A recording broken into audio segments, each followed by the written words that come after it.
Bom, pessoal, então agora nós vamos falar um pouquinho sobre as espécies do contrato de trabalho.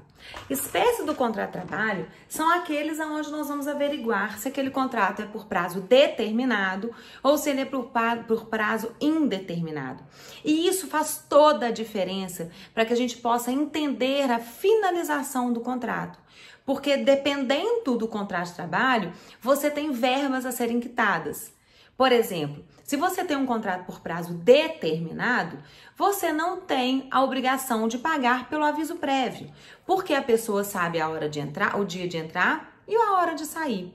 Quando a gente tem um contrato por prazo indeterminado, que é a nossa regra, o determinado é a exceção, aí sim você tem a obrigação de pagar ou de cumprir pelo aviso prévio, o aviso prévio. Então, neste cenário, faz toda a diferença para que nós entendamos o que é o aviso prévio, o que é o contrato de trabalho por prazo determinado e o contrato de trabalho por prazo indeterminado.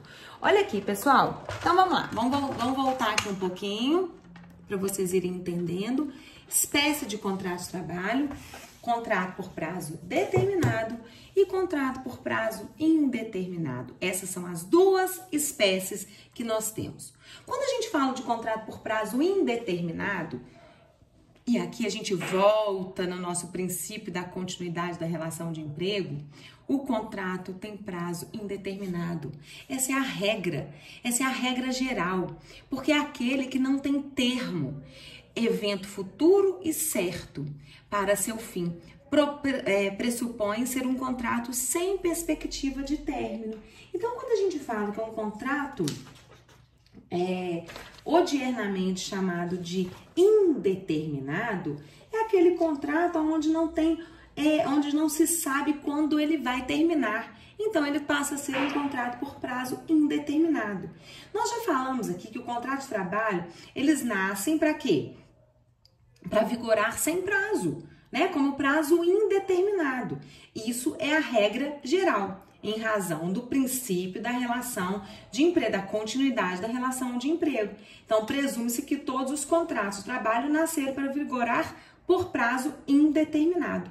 Agora, um importante efeito prático desse princípio aqui, que nós temos que analisar, é a presunção de que, em regra, os contratos nasceram para esse prazo.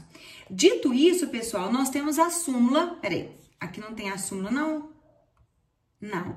A súmula 212 do TST, ela fala o seguinte, ó, o ônus de provar o término do contrato de trabalho, quando negados a prestação de serviço e o despedimento, é do empregador, pois o princípio da continuidade da relação de emprego constitui presunção favorável ao empregado. Então, o ônus da prova é do empregador, quando este não nega a relação de emprego.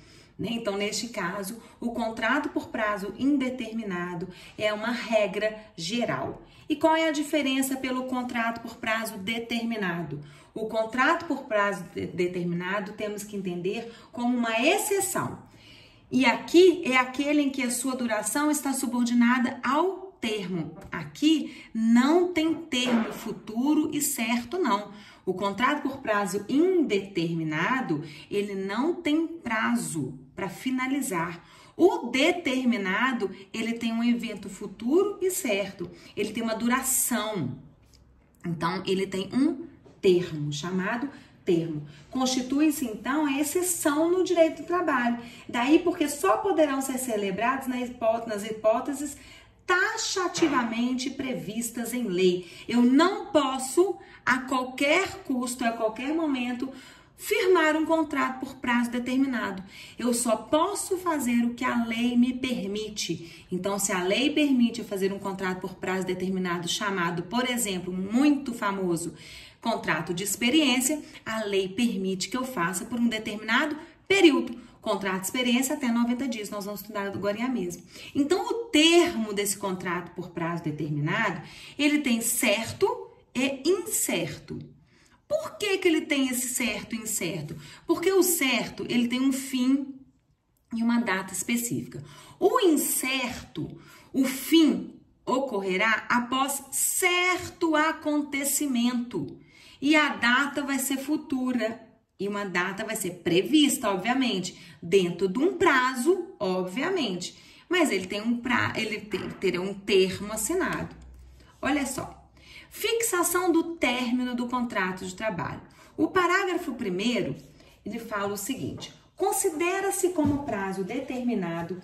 Primeiro eu vou ler o artigo 442 de novo. 442 de novo. Peraí, pessoal. E aí nós vamos entender que é o contrato de trabalho. O contrato individual de trabalho é o acordo tácito ou expresso correspondente à relação de emprego. Então vamos lá. Quando a gente fala o artigo 442, aliás, o artigo 443 é que fala: o contrato individual de trabalho poderá ser acordado tácita ou expressamente, verbalmente ou por escrito, por prazo determinado ou indeterminado, ou para a prestação de trabalho intermitente.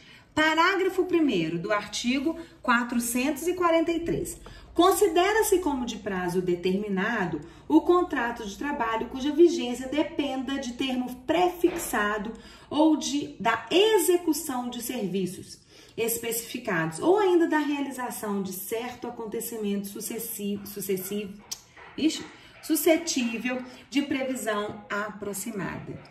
Considera-se como de prazo determinado o contrato de trabalho cuja vigência dependa de termo pré-fixado ou da execução de serviços especificados, ou ainda da realização de certos acontecimentos suscetível de previsão aproximada. Nós temos 3 elementos importantíssimos para caracterizarmos o contrato de trabalho por prazo determinado. E aí a gente consegue identificar fim do contrato de trabalho determinado, né? Termo prefixado, serviço especificado e certo acontecimento suscetível de previsão aproximada. O que é termo prefixado, pessoal? Termo certo, ou seja, há uma fixação com data certa, dia, mês, ano para o término do contrato. Por exemplo, posso contratar alguém para substituir férias de outro de outro trabalhador? Posso. Nós vamos ver agorinha mesmo. Sabe por quê? Porque o artigo permite que eu tenha esse tipo de transição. Serviço especificado. Atendimento de um serviço especificado. O contrato durará até a organização total de uma obra de um departamento. Posso. O contrato terá duração até a colocação dos azulejos, pias e vasos sanitários em todas as unidades. Posso. O contrato terá vigência até que ocorra certo acontecimento. Em tese, não depende das partes. Substituição do empregado em gozo de auxílio-doença. Posso? Posso. Mas espera aí. Espera que esse contrato tem forma. Espera que esse contrato tem que ter prazo. O contrato por prazo determinado, ele tem uma forma expressa, tá? Agora, a forma expressa pode ser escrita ou oral. O que importa é que o empregado tenha ciência inequívoca que o contrato foi firmado por prazo certo e determinado. Na prática, por favor, quando você tem um contrato por prazo determinado, não deixe de fazer a sua escrita, porque é uma prova do empregador. Requisitos de validade, agora que a gente entra em cada um a um que nós falamos aqui do termo prefixado, do serviço especificado, de certo acontecimento. Sabe por quê? Porque esses são os requisitos de validade do contrato por prazo determinado. Artigo 443, parágrafo 2º. Olha o que fala. O contrato por prazo determinado só será válido. Por isso que eu falei, posso fazer qualquer tipo de contrato por prazo determinado? Não. Dependemos da validade desse contrato. Serviço de natureza de serviço cuja natureza ou transitoriedade justifique a pré-determinação de prazo. De atividades empresariais de caráter transitório, contrato de experiência. Agora em a mesa a gente volta para falar sobre esses requisitos aqui. Galera, Então, vamos fazer uma recapitulação do que nós já vimos até agora em relação ao contrato de trabalho. O contrato de trabalho, ele tem os seus elementos, ele tem os seus requisitos básicos. E os requisitos essenciais, eles são primordiais para nós entendermos se aquele contrato de trabalho vai ser válido ou se ele vai ser nulo.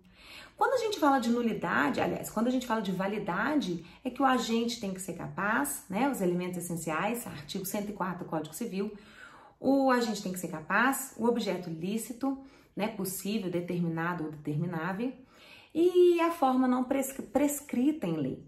Então, nós temos que analisar para que aquele negócio jurídico seja viável, seja válido, ele tem que estar dentro dos requisitos próprios do negócio jurídico trazido no artigo 104 do Código Civil. Bom, quando a gente se depara com a falta de algum elemento essencial, a gente já começa a ter certeza que aquele contrato de trabalho ele terá uma nulidade. E essa nulidade será absoluta. Só que nós temos que averiguar se essa validade, se essa nulidade absoluta terá o efeito chamado ex nunc ou o efeito chamado ex tunc. O efeito chamado ex nunc é que nunca, lembre assim, tá? Será retroativo, não retroage. E o ex tunc é dali para frente. Ou seja, ele vai ser daqui, ele vai retroagir, dali para frente, ele vai retroceder, ele vai retroagir. E aí, quando a gente fala a questão, por exemplo, de um agente incapaz para trabalho, vamos imaginar o índio, o menor de 16 anos, nós vamos ter um efeito ex nunc.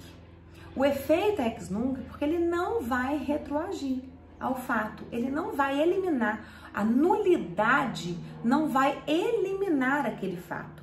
Então, ele não retroage com a sua nulidade. Ao passo que aquela pessoa que vende droga, aquela pessoa que foi contratada como aviãozinho de vender droga, matador profissional, roubo de carga, ele terá o efeito ex tunc, ou seja, ele vai retroagir ao ato. Então, despender o seu trabalho a fim de ter a sua indenização em relação ao seu trabalho, estas pessoas que estiverem dentro do trabalho ilícito, ele não irá receber, não será reconhecido o seu direito. Por quê? Porque ele tem um efeito ex tunc, ele vai retroagir com a nulidade absoluta do ato. Agora, o ex nunc, ele não retroage, nunca retroage.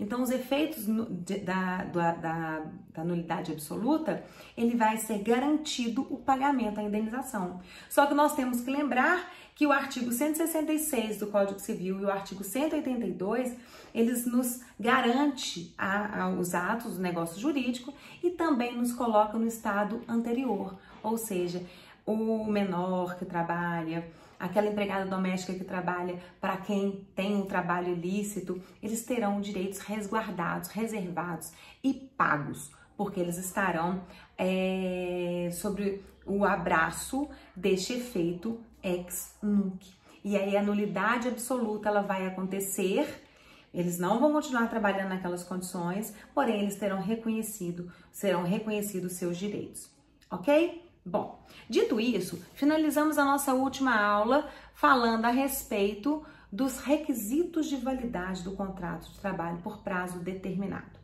Lembrando, nós temos 2 contratos por prazo de trabalho. Nós temos 2 espécies de contrato de trabalho. A espécie por prazo indeterminado e a espécie por prazo determinado. O indeterminado é a regra, né? É aquele onde a gente está ligado ao princípio da continuidade da relação de emprego e é daí que a gente parte, porque essa é a nossa regra geral, onde nós não temos um futuro certo, nós não teremos termo de final, né? Nós teremos o início, só que o fim será quando Deus quiser, quando as partes assim se pronunciarem. Já o contrato por prazo determinado, ele tem o início e tem o fim. Só que nós temos que saber que ele tem o seu próprio regramento. E o regramento está lá no artigo 443 da CLT, que eu já li para vocês, só que eu vou fazer questão de ler de novo. Olha só, eu vou colocar ele aqui na tela para mim. Não, se bem que eu vou ler aqui. Artigo 443, tá, pessoal, da CLT. O contrato individual de trabalho poderá ser acordado tácita ou expressamente, verbalmente ou por escrito, por prazo determinado ou indeterminado ou para prestação de trabalho intermitente. Parágrafo 1º. Considera-se como de prazo determinado o contrato de trabalho cuja vigência dependa de termo prefixado ou de execução de serviços especificados, ou ainda da realização de certo acontecimento suscetível de previsão aproximada. E aí a gente já começa a deparar que o contrato por prazo determinado ele tem seu próprio regramento. E o artigo 443, parágrafo 1º, parágrafo 2º, ele traz as opções, a oportunidade que as empresas têm de contratar determinados trabalhadores por prazo determinado, pelo contrato por prazo determinado. Então vamos lá, parágrafo 1º. Segundo, o contrato por prazo determinado só será válido em se tratando a. de serviço cuja natureza ou transitoriedade justifique a pré-determinação do prazo. B. De atividades empresariais de caráter transitório. E C. Contrato por prazo de experiência. Pessoal, olha só o que trata aqui a respeito do contrato por prazo determinado. Antônio Neto, gosto muito desse livro. Ele é fácil, básico, mas ele não é muito... como é que eu posso dizer? Ele não é tão prolixo.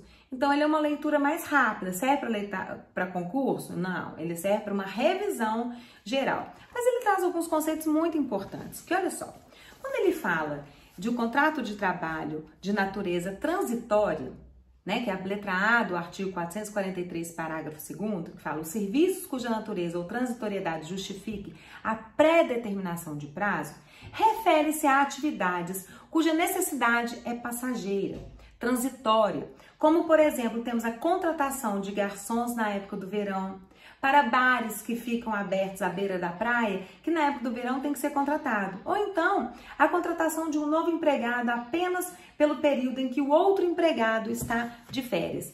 Vamos imaginar que eu tenho, vou dar outro exemplo, tá? Eu tenho um empregado que saiu de férias, tá? Igual tá aqui.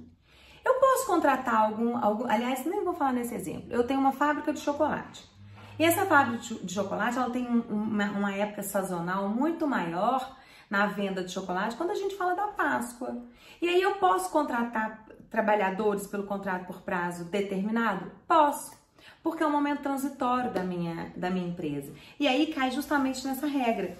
Serviço cuja natureza ou transitoriedade justifique a pré-determinação de prazo. E aí pode ocorrer esse contrato por prazo determinado dentro dessa justificativa. Outra época por prazo determinado é a época do Natal.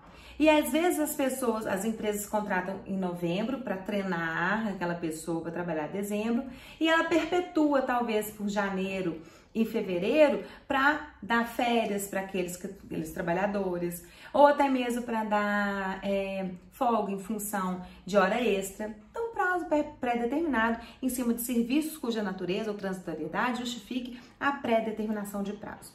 A letra B do parágrafo 2º fala sobre atividades empresariais de caráter transitório. E aqui é interessante observar que a expressão de caráter atividades empresariais de caráter transitório. E aqui é importante a gente se ater no conceito de que refere aquelas atividades empresariais, onde conclui que a referida transitoriedade